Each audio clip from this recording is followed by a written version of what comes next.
Welcome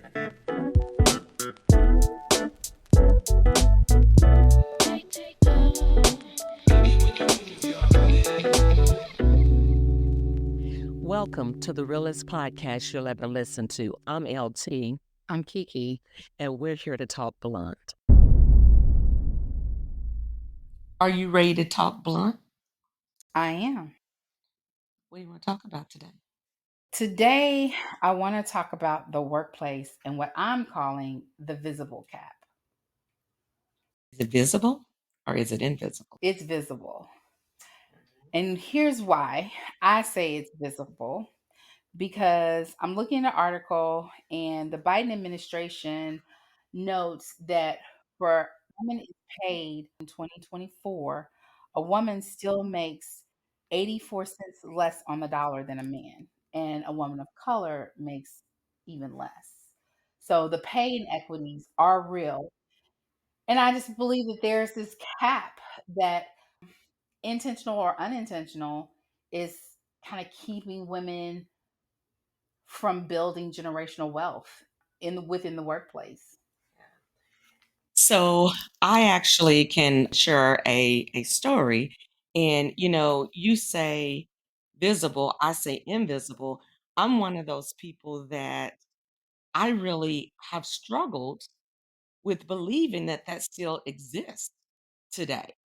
And so I witnessed an experience of a friend I know, a situation I know, where the individual had received a job, they'd gotten an offer on a new job, and then someone was hired in 6 months after them and received a significant higher pay.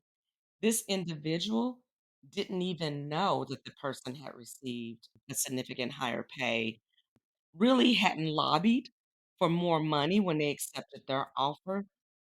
Luckily, they had a supervisor who really intervened on their behalf and spoke with the HR and said, we really need to bring this person up to equity.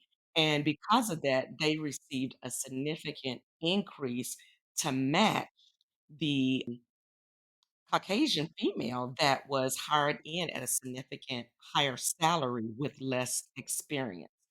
So that for me was a wake up call that this really does occur and is still occurring in 2024.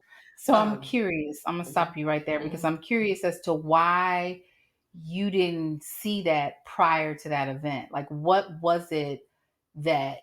Because I've always, and I guess maybe it's my HR background, and I started in HR early on in my career. That was kind of one of the jobs I had, not fresh out of college, but not far from it.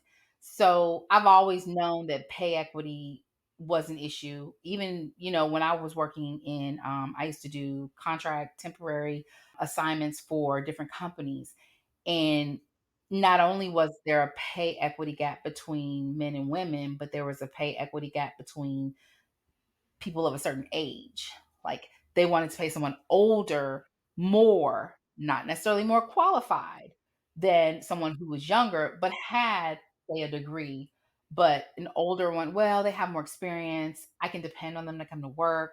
There was just different reasons at that time. And that was a while ago as to why to pay someone more or less. So I guess I'm just curious, why did it take that event for you to see that there were inequities in the way people are compensated in the workplace? So I think there were two things for me. So first of all, I think that our personalities play a lot into it. So for me, I'm just kind of a one of those people that kind of go at face value. If the salary offer you came with me is one of those that works for me, I'm not necessarily worried about what the other person next to me. That's just not something I've ever been into.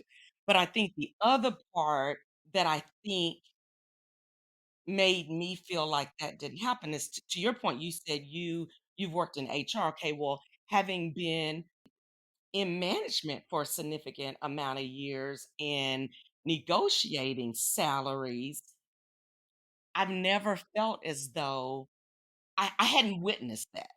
in any of the salaries that I've ever, and I have to work with my HR colleagues to be able to set a salary. I never saw those practices. I did never witness those. So I think that's why I was kind of always blind to it. And I've always felt like that the average person walking around really don't understand how salaries are even calculated and how they come about.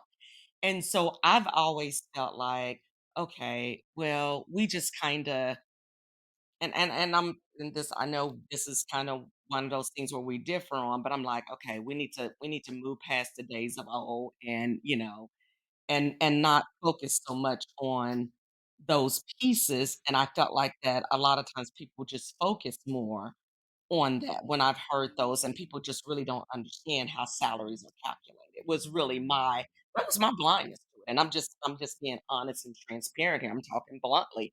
I was biased to it, and so I share that because there's probably some other people out there that is also blind to it and don't think that it really exists today, but it really does still exist. But I was just clueless to the fact, quite frankly. Yeah, and I also think that there's, you know, going to work is not connected necessarily to building wealth.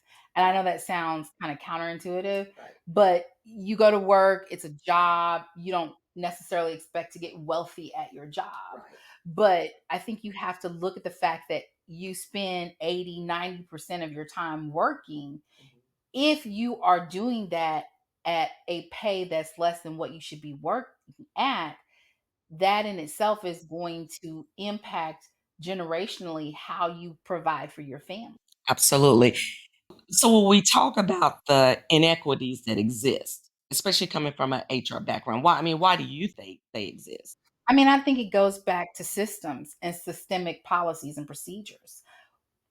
Until organizations start to really go in and do compression analysis and other type of salary audits, there is not going to be a real change in what we do. And I don't think you can talk about it.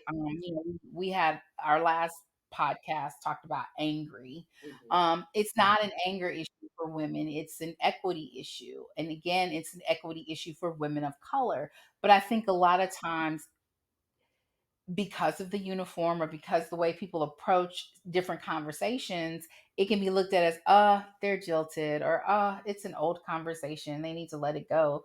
But I think the reality is with the price of inflation, how much we're paying for gas, bread, just normal commodities, pay is becoming more and more prevalent. I'm concerned about pay for my kids, and being able as a parent, knowing that it's going to take them longer to build up a savings to own a home, how can I continue to contribute not to just my children, but my children's children? Right. And that to me goes back into my main source of income, which is pay equity.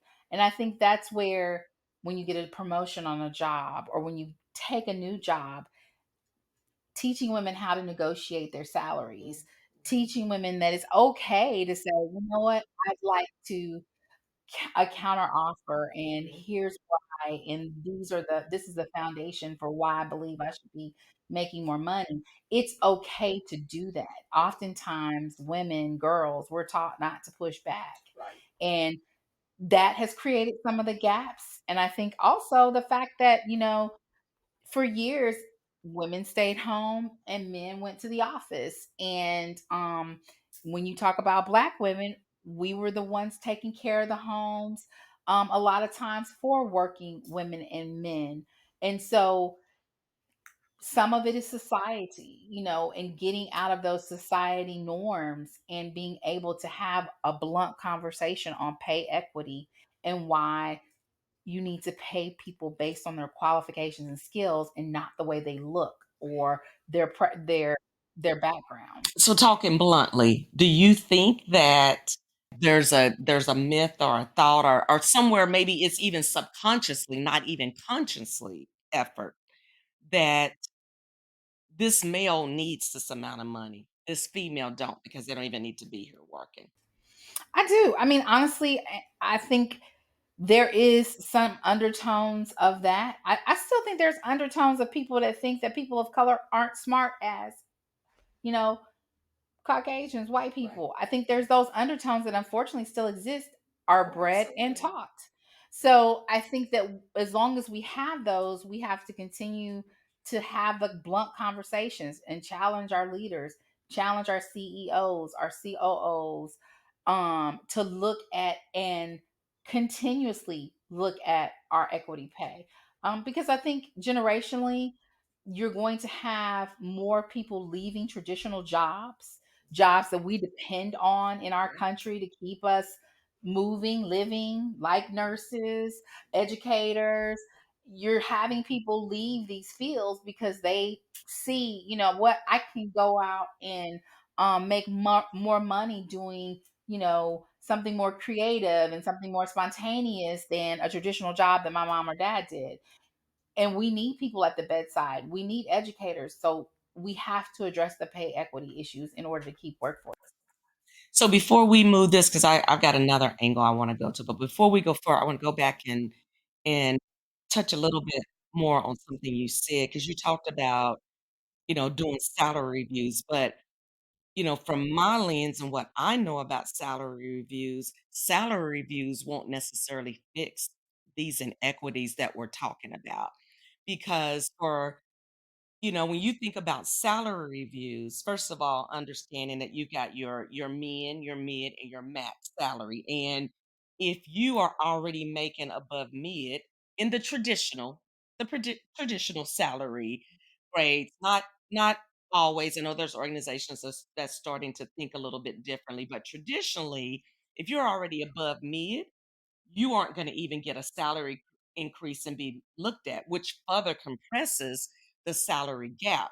So, really, an organization would have to choose to truly do a salary audit and do it from the lens of equity and really diversity and inclusivity.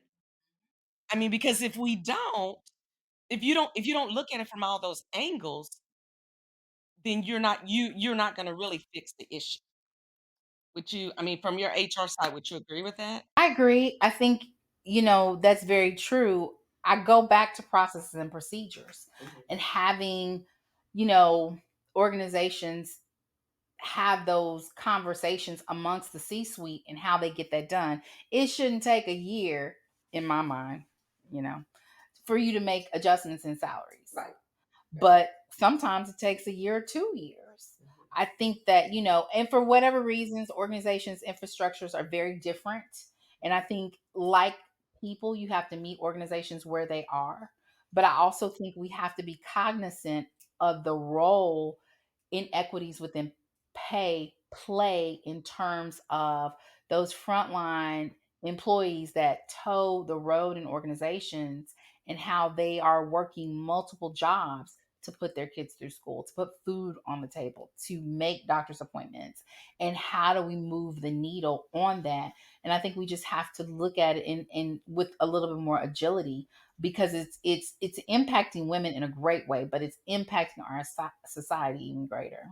Well, it's an interesting time to be having a topic like that because on the post of a pandemic, we first know that the climate, organizational climates and ability to survive is, there's financial imbalance across many organizations today. But at the same time, we also are very much, everybody's focusing on DEI right now. So we're saying one thing, but we're acting something differently. And so you got to balance the two. And then we just also come off the heels of the Great Resignation and people who don't really want to go to work. We've got a generation who especially have been able to work at home remotely, don't want to come back in. So turnover is big. And there's so many things that's competing. Well, and from a blunt perspective, let's just go back to the pandemic and talk about the side hustles that were generated from being in Let's the do pandemic. I mean, the side hustles were real to the point where I think organizations didn't understand the impact of somebody baking cookies at home and then be able to bag them cookies up and then go sell them. Oh my good, it was crazy. And I Well, think we were selling masks in the middle of the pandemic, so, I mean, why not sell a bag of cookies that you baked? Yeah, the side hustle was real. But when I think about, you talked about people not wanting to work. I would disagree. I think people want to work, but they want to work on their own terms. And I think that's the side hustle. Is right. Like I don't have to sit at a desk and 8 to 5 head to the computer. I can be productive. I can walk. I can, you know, go work out at my on my lunch break or at an unknown hour and still make money. And I think that's what the pandemic challenged our economy with, is making that side hustle a reality and doing something you love. Steve Harvey, I think it's Steve Harvey that has one of those quotes. No, it was Dion. I'm sorry. Deion Sanders has a TikTok out there where got all these inspirational, and he said, if it's a job, if you go to work and you feel like you on a job, then you're not doing what you were called to do. I think he has a point as a coach. He's like, when I'm coaching, that's not my job. That's my passion. And I think what the pandemic did was it brought out a lot of people's passions. It brought out the passion of, I've always wanted to bake cookies, and I'm a great cookie baker, and I'm gonna sell my cookies. And like, we ain't got nothing else to do. You at home, bake some cookies. So this is probably a topic for another day, but I would argue that the pandemic didn't create. I mean, we were already there. We've got millennials coming, and this is what and so the pandemic opened that door. The pandemic gave it a seal of approval. Exactly. Basically because it did what we already knew. Gen X was talking about it. Millennials were doing it. Don't text me between the hours of 9 because I'm with my family. Yeah, So, but what it did, get to work, punch a clock. no, but what it did was it proved what people knew, that we didn't have to be in a building at work to work. Now you're seeing another shift because you got all this real estate, which is another blunt talk. You got all this real estate out there that they're like just sitting around. So what? Now they calling people slowly back to work. And yes, but think about the small mom and pops, the coffee shops, the lunch shops, the things that were thriving during that time. So why, how do we again strike that balance between, my thing is, if we got empty buildings, how can we recreate and reimagine those buildings and still be able to have people be at home with their families, or one car families. Prior to the pandemic, it was almost a must in certain areas. You had to have 2 cars. And then people realized, well, wait a minute, if I'm at home and you got to work, we can only have 1 car and we can still live the way we want to live. Right. So again, back to the topic of visible caps or invisible caps, I think we have to continue to have blunt conversations around pay equity for women and women of color. And in order to move the needle on this topic, we have to remember the pay equity is not just about working, it's about building generational wealth and expectations for our families. So when we talk about salary caps, and we're talking bluntly, what about, because I feel like this falls right into the salary inequities, is that career ladder and being able to, as females and as African American females, being able to move up the ladder and being able to move into the C-suite. What's your thoughts about that? Because I think that there's still, that's where I think I probably focused on previously more than the actual salary, was the lack of the ability to be able to move up and still being considered, there's a, especially in corporate America, there's still very much a good old boys club, and we need to be able to go play golf together, and if you can't come out and play golf with me today, you probably can't be my peer. I think there's some of that exist. Well, yes, there is some of that exists, and those are the untangible things that aren't discussed in the workplace. The ability to be in certain social settings. To be in that setting, you have to first be invited. That's right. So it's not necessarily about me not knowing how to play golf so much as in me getting invited to play golf. And do I want to learn to play golf? Right. I mean, do I have to play golf for us to have a conversation? I can just walk with you in the green. You know what I'm saying? So it's reimagining those spaces and not just keeping that traditional format just because it's always been there. Men in golf. Golf is a woman's sport too. But again, even if I don't know how to play golf, invite me to the game and let's have the conversation all the same. If you want to, have the conversation, but don't make it contingent upon me yet having to meet another pillar in order to move into that C suite. So one of the things that we always want to do with blunt talk is not just talk about the problems, but also have solutions to the problems. So when we think about these inequities and that we are discussing today, what do we do about this? I go back to challenging our CEOs, our COOs, our CFOs, having succession planning in place. That's number one. Understanding that you don't want to have positions that basically cap out. Where do people go, even if they have to go to the side and up? But what does that look like? And being transparent about it. We use transparency a lot in corporate America, and we want to be transparent until we get to certain conversations and Until we topics. don't want to be. Right, right. And so I think in order for us to move the needle, we have to be transparent. This conversation is really about having a forum at work. I think you said you had a forum at work where they asked you to speak about pay equity and being an African American woman in your position. I've spoken at work about being an African American woman and how, what is it like to have an executive role. I think we just have to continue, and as organizations open up these conversations, continue to open them up, but also don't just talk about it. Start making those movements to doing some succession planning, doing some mentorship training, doing those things that as people approach you in the workplace and say, "Hey, I want to move up. What do I do?" Great question. Here's what you do. Here's the ladder. Here's the plan. Some organizations do that well and others not so much. And where we suffer, I believe, is in our public and government organizations. Well, I think we also want to empower our listeners, but you know, young females coming along, especially African American, for those who may be naive, like I was out there, to think that it doesn't exist, or for those who just really haven't ever thought about it, that don't just accept the first salary that come along, but push back and make sure.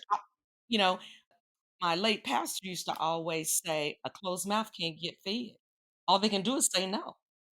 You know? But you might get a yes, and you might get a, more than what you thought.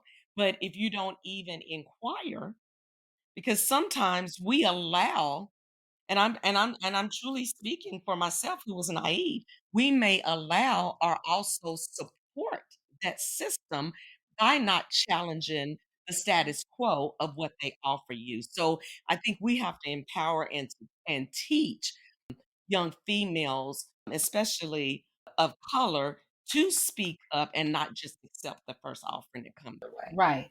And how you do that is first and foremost, thank you for this offer. It's very generous.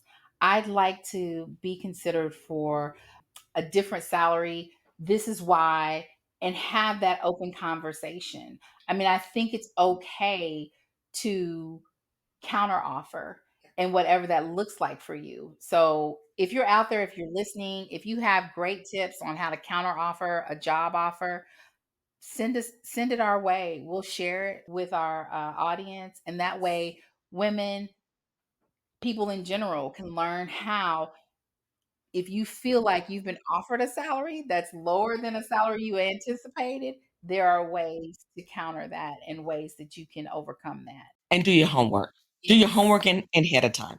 Already know what the ranges should be looking like for that job and where you fit. And most importantly, I would say as a female and not just around salaries, know your worth and let no one tell you that you're not worthy. And Know your that's worth. real blunt talk right there. Yeah. Know your worth. Know your worth. We can stop it right there. And here's a moment we have agreed upon. Doesn't matter if it's visible or invisible. We're gonna know our worth. I'm sticking with the visible. Okay, and I'm sticking with the invisible.